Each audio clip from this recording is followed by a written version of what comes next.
How y'all doing? It's Rob Burnham. I'm here, Preacher Man R&B, and this is another episode of Richard TV 91. This time I'm doing another episode of Game of Thrones reviews, and this time I'm reviewing Game of Thrones Season 6, Episode 7. What happens on this week's episode is we find out what happened to the Hound, and he's living with this peaceful community or whatever, and I can't remember the exact character that has been taking care of the Hound, but he's been taking care of the Hound, and the Hound's become more of a peaceful person, and the Brothers Without Banner show up, and the yellow coated Brother Without Banner shows up and kills this peaceful village, and everybody dies except for the Hound, and this just makes him want to go back to killing folks again. So we'll see what happens with that.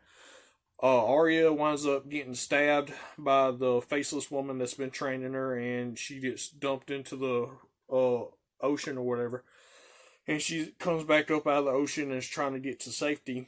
What's happening with the Blackfish and Jaime Lannister and them? Jaime Lannister is trying to get the Blackfish to surrender, but he's not surrendering his castle, so we'll have to see what happens with that. With Marjorie, she gives a secret code to her grandmother to help go up against the High Sparrow, so we'll have to see what happens with that as well.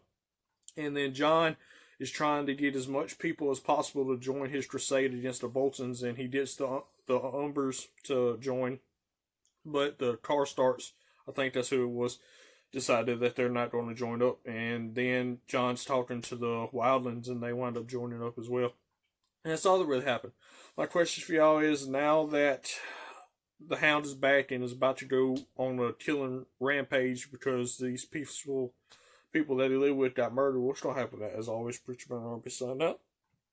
You guys, GG is awesome. See, this has been another episode of Richard TV 91. See y'all next time.